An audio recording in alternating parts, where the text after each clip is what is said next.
하나님 아버지, 오늘도 거룩한 성의를 허락하시고 말씀 앞으로 나아가게 하심을 감사합니다. 주님, 말씀하여 주시옵소서. 우리는 그 말씀을 겸손히 듣겠나이다. 주님, 깨닫게 하여 주옵소서. 이 시간에도 악한 마귀 틈타지 않게 하시고 주의 성령으로 인도하여 주시옵소서. 모든 시종을 주님 의지하오며 예수님의 이름으로 기도하옵나이다. 아멘. 오늘 말씀은 룻기서 말씀을 이어서 룻기서 3장 1절부터 18절까지인데 이 말씀을 다음 주까지 이어서 오늘 9절까지만 말씀을 드리도록 합니다. 그래서 오늘 3장 1절부터 18절까지 있는 이 말씀은 참 사랑의 안식이라는 제목을 가지고 함께 은혜를 나누고자 합니다. 지난주의 말씀에서 만남의 축복이라는 말씀을 가지고 만남의 축복은 우연이 아니라 하나님의 뜻이었다면 보아스는 룻을 보고 한 영혼을 위해서 그 구원을 위해 지속적으로 배려하였어. 오늘은 참 사랑의 안식을 누리게 되는 말씀으로 본문을 통해서 더 알아보고자 합니다. 첫 번째로 시어머니의 양육을 룻이 진솔하게 받습니다.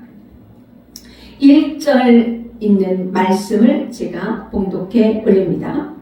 룻의 시어머니 나오미가 그에게 이르되 내 딸아, 내가 너를 위하여 안식할 곳을 구하여 너를 복되게 하여야 하지 않겠느냐. 아멘. 1절에서 보면 시어머니 나오미가 며느리 룻을 위해서 참 안식할 것을 위하여서 진솔하게 신앙 공동체로 양육하는 것을 봅니다. 시어머니가 며느리의 참 사랑의 안식을 위해서 이렇게도 자신의 모든 것을 다하여서 최선을 다해서 양육하는 것을 봅니다. 생명을 사랑하는 이러한 시어머니의 그 양육은 정말 남다르게 오늘 말씀에서 보여주고 있습니다. 정말 이제 연세가 드셨으니까 이러한 시어머니가 되시기를 축복합니다. 안식은 사랑입니다.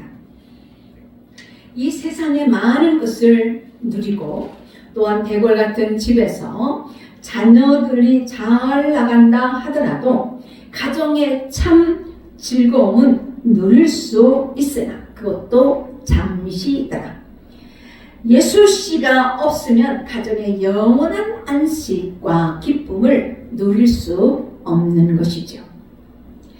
이 영원한 것은 주님으로부터 오는 것이기 때문입니다. 고린도후서 11장 2절의 말씀을 보니까 내가 하나님의 열심히 너희를 위하여 열심을 내노니 내가 너희를 정결한 처녀로 한 남편의 그리스도께 드리려고 중매함이로다 라고 했습니다. 이 말씀은 사도 바울이 성도들에게 정결한 신부로서 신랑 되신 그리스도께 만나게 해주려고 열심히 너희를 가르쳐 양육한다는 말씀이에요. 시어머니 나오미도 이 룻이 정결한 신부가 되기 위하여서 열심히 양육하고 가르치는 이런 내용의 말씀이죠. 보아스는 예수님의 표상이라고 하였지요. 나오미는 룻을 누구의 신부로 맺어주려고 합니까? 예수님의 신부로 영원한 안식을 위하여 관심을 가지고 이렇게 신앙 양육하는 것을 오늘 본문에서 열심을 내는 것을 봅니다. 그런데 1절에 너희를 위하여 안식할 곳을 위하여 이렇게 내가 수고한다라는 이 말씀에서 너희를 위하여 안식할 곳이란 이 말은 가정을 가리키는 말입니다. 그러니까 나오미가 룻을 위하여서 새로운 남편을 구해주겠다는 뜻으로 한 말입니다. 룻기서 1장 후반절부터 보게 되면 룻은 시므를 위해서 얼마나 정말 정성 들여 공경을 하였습니까? 시어머니 죽는 곳에 나도 거기 죽어 그곳에 묻기를 원한다라고 룻이 이 나오미 시어머니를 따라서 베들레헴까지 따라와서 아무것도 없는 곳에서 보리 이삭을 주어서 양식을 만들어서 시므를 위해서 공경하는 이 룻의 정성을 보았습니다. 그런데 이제는 나오미가 룻을 위하여 안식을 누리게 해주겠다고 자신의 모든 것을 포기하면서 룻의 모든 준비를 위하여 양육하는 것을 봅니다. 가정이라는 신앙 공동체가 매우 중요하지요. 참 사랑의 안식을 위해서 최선을 다하는 나오미의 관심이 뚜렷하게 보여주고 있습니다. 사랑하는 성도 여러분, 가정은 모든 사회 생활의 토대가 되는 것이죠. 신앙 교육의 산 도장이기도 하며 심신을 달래주는 안식처라 할 수 있습니다. 그런 반면에 가정의 파탄은 모든 사회 악의 불씨가 되기도 합니다. 오늘날의 수많은 방금 맞는 주의로 이혼과 별거, 핵가족으로 인한 노인 문제, 가족 간의 이런 대화의 단절 등 심각한 이런 문제에 봉착한 것을 우리는 부인할 수 없습니다. 이러한 여러 난제들을 해결하기 위해서는 가정의 신앙 공동체로 조성해 가는 것이 절실하게 필요합니다. 우리 가정에서부터 예수 그리스도의 십자가로 하나가 되기 위해서 수고하고 배려해주고 노력하는 이런 가정의 공동체가 하나가 되기를 주님의 이름으로 축복합니다. 2절에 있는 말씀을 보게 되면 2절에서 네가 함께하던 하녀들을 둔 보아스는 우리의 친족이 아니냐 보라 그가 오늘 밤에 타작마당에서 보리를 까불리라. 아멘. 예, 2절에서 나오미가 룻에게 너와 함께하던 하녀들을 둔 보아스는 우리의 친족이 아니냐고 그러면서 룻에게 말을 합니다. 룻은 모압 여인이었기 때문에 이 베들레헴에 있는 문화를 잘 알 수 없습니다. 그래서 나오미는 룻에게 이렇게 자세하게 말씀에 가르쳐주고 있는 것이죠. 그러면서 이러한 정보까지도 알려주면서 그날 밤에 보아스가 눕는 자리를 알았다가 보아스의 팔찌로 들어가 누우라고 가르쳐 줍니다. 그런데 3절을 보게 되면 그런즉 너는 목욕하고 기름을 바르고 의복을 입고 타작마당에 내려가서 그 사람이 먹고 마시기를 다 하기까지는 그에게 보이지 말고 라고 말씀합니다. 3절에서 보면 집에서 일하다가 그러한 모습으로 가지 말라고 합니다. 집에서 그냥 편안하게 입은 채로 편안하게 일하다가 그렇게 가지 말라고 하지요. 그러면서 집에서 일한 채로 가지 말고 목욕하고 기름을 바르고 의복을 입고 가되 사람들이 먹고 마시고 축제가 있을 때 보이지 말고 축제가 다 끝나면 보아스의 자리로 들어가라고 말하는 것입니다. 여기서 목욕하고 기름을 바르고 의복을 입고 가라는 것은 반드시 본인이 단장을 해야 합니다. 영적으로 말하면 신부가 신랑을 만날 때 반드시 본인이 준비를 해야 한다는 것이죠. 마치 마태복음 25장의 열처녀 비유에서 신랑을 기다리다 이 5 처녀가 기름을 모자라서 미처 준비하지 못하여서 기름을 구하러 갔다가 신랑이 와서 천공문이 닫혀버렸어요. 그러니까 천공문이 닫힌 거 못 들어가잖아요. 그런 것처럼 반드시 본인이 신부가 반드시 준비를 해야 한다는 것입니다. 신랑을 만나려면 본인이 준비할 것이 반드시 있어야 합니다. 계시록 21장 2절을 보게 되면 거룩한 성 새 예루살렘이 하나님께로부터 하늘에서 내려오는데 그 준비한 것이 신부가 남편을 위하여 단장한 것 같더라 라고 하였습니다. 계시록 19장 7, 8절에서도 혼인잔치를 위하여 자기가 빛나고 깨끗한 세마포 옷을 준비하였다라고 말씀하였습니다. 그렇다면 본인이 준비해야 할 것이 무엇일까요? 성도들은 꼭 기억해야 할 대목의 말씀입니다. 목욕한다는 것은 매일 우리가 말씀을 보고 회개하라는 것이죠.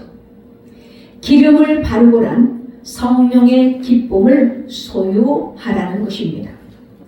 의복은 내적으로 회개하면 성령에 임재하게 됩니다. 다시 말씀드리면 성령이 내 마음에 오게 되면 내 마음이 즐겁고 기쁠 수밖에 없지요. 성령이 내주하면 기쁨이 충만하게 됩니다. 기쁨이 충만하게 되면 외적으로 그 모습이 드러나게 되어 있지요. 그러므로 내면에 성령이 충만했을 때 겉으로 드러내는 아름답게 보이는 것을 의복이라고 말합니다. 아무리 얼굴이 못생겨도 늙어서 쭈글쭈글 할지라도 내면에 성령이 임재하고 성령이 충만하여 내면의 기쁨이 넘쳐나면 이렇게 외적으로 아름답게 보여지는 것이죠. 그러므로 그 사람을 볼 때 더 존경스럽게 보여집니다. 사랑하는 성도 여러분, 평안의 안식은 하나님의 간섭과 본인의 노력이 보일 때 안식이 찾아오는 것이죠. 절대 본인이 노력하지 않고는 이 안식이 오지 않습니다. 세상 법도 수고한 대로 얻어지는 것이잖아요. 하물며 영원한 안식을 사모하지 않고 노력하지 않는다라면 그것은 착각 속에 빠져 있는 것입니다.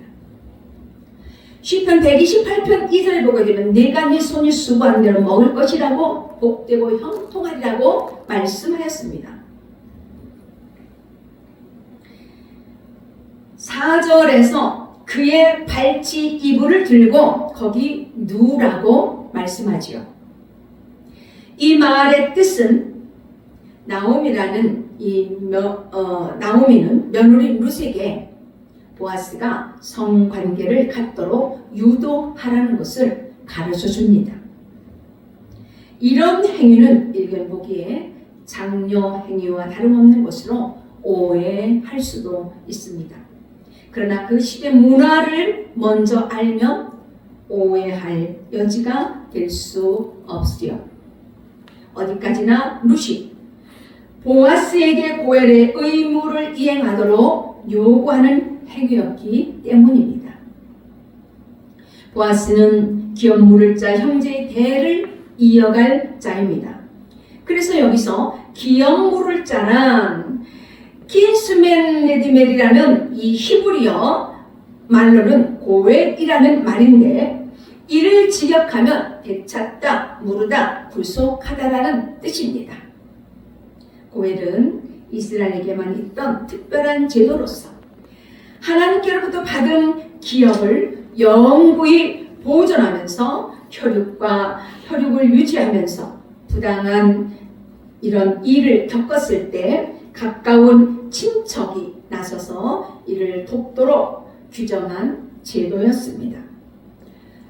오늘 해당되는 고엘은 나오미와 결혼하여 후사를 이어주는 사건의 기록입니다. 그런데 나오미가 자신의 이러한 기업 물을 자의 이 모든 것을 포기하고 룻에게 준 것입니다. 그러니까 자신에 대한 모든 것을 욕심을 부리지 않고 자신을 포기하고 룻의 안식을 찾아주고자 최선을 다하는 시어머니의 룻입니다. 룻기에 등장하는 보아스는 나오미 가정의 기업 물을 자로서 그에게 주어진 책임을 다하기 위해서 최선을 다하는 모습이 오늘 본문에서 등장하고 있지요. 룻 또한 시어머니 나오미가 가정의 신앙 양육하는 대로 자신의 수치가 있으면서도 그것을 다 감당하면서 그대로 시어머니의 가르침을 순종합니다. 5절의 말씀을 한번 보겠습니다. 룻이 시어머니에게 이르되 어머니의 말씀대로 내가 다 행하리라 하니라 아멘. 이렇게 룻이 시어머니의 가르쳐준 대로 다 행하고자 하는 것이죠. 참 사랑의 안식은 한 사람만 포기해서도 안 됩니다. 모두가 다 자신을 내려놓고 포기할 때 참 사랑이 이루어지는 것이죠. 자신의 자아를 내려놓을 때 참된 구원이 이루어지는 것입니다. 나오미도 자신을 포기하고 룻도 자신의 그런 자존심도 자신의 생각도 자신의 어떤 의지도 내려놓고 룻의 구원을 위하여서 최선을 다하여서 양육하는 것이죠. 룻은 모압 여인이라서 유다 지방의 문화를 잘 모르기 때문에 시어머니의 이 말을 이해할 수 없었을 것입니다. 그럼에도 불구하고 시어머니가 가르쳐주는 대로 다 순종하는 이 룻의 모습을 볼 수 있습니다. 시어머니로부터 말씀을 양육을 잘 받았으므로 자신의 수치를 드러내면서까지 시어머니가 가르쳐준 대로 순종합니다. 사랑하는 성도 여러분, 가정의 남편, 자녀, 믿지 않는 가족들에게 전도하기가 참 힘들지요. 그러나 한 영혼의 구원을 위해서라면 때로는 먼저 믿는 우리가 자신의 권위나 자아를 포기할 때 포기할 줄 알고 그러면서 최선을 다하여 말씀으로 양육하는 적용의 삶이 되시기를 주님의 이름으로 축복합니다. 두 번째는 룻이 자기를 포기하고 순종으로 옮기는 말씀이 오늘 6절부터 8절에 있는 말씀을 보겠습니다. 6절부터 8절 말씀. 그가 타작마당으로 내려가서 시어머니의 명령대로 다 이루니라. 7절. 보아스가 먹고 마시고 마음이 즐거워 가서 곡식단 더미의 끝에 눕는지라. 룻이 가만히 가서 그의 발치 이불을 들고 거기 누웠더라. 8절. 밤중에 그가 놀라 몸을 돌이켜 본즉 한 여인이 자기 발치에 누워있는지라. 아멘.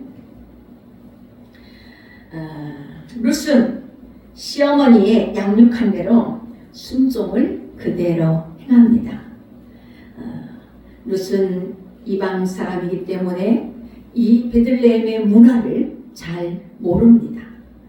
그러니 남이 남자 그 발치를 들고 들어가서 누우라는 것은 이건 수치잖아요. 그럼에도 불구하고 정말 구원을 위해서라면 이렇게 정말 순종하는 이 룻의 모습을 또한 볼 수가 있습니다. 룻은 시어머니의 이 양육한 대로 자기의 의지도 아니고 자기의 생각도 아닙니다. 자신의 수치를 드러내면서 순종으로 옮기면서 헤세드의 책임을 다 감당합니다. 헤세드는 지혜, 용기, 포기, 절제라는 의미이죠. 시어머니의 양육한 대로 순종하려면 자신의 자존심, 생각도 다 버려야 합니다. 포기해야 합니다. 그러면서 끝까지 순종을 합니다. 룻은 참 사랑의 구원을 알았기 때문에 시어머니 양육에 안위호가 없었습니다. 다시 말씀드리면 보아스는 예수님의 표상이므로 룻이 예수 그리스도의 안에서는 안위호가 있을 수 없는 것이죠. 사랑하는 성도 여러분, 우리도 말씀으로 권면하며 예수 아멘이 나와야 합니다. 예수님께 나아가야 구원이 이루어지는 것이죠. 정말 주님이 원하시는 마음이 무엇이겠습니까? 나를 포기하고 말씀을 순종할 때 주님 뜻을 이루어 가는 것이죠. 주님 뜻대로 살기로 했네. 주님 뜻대로 살기로 했네. 주님 뜻대로 살기로 했네. 뒤돌아서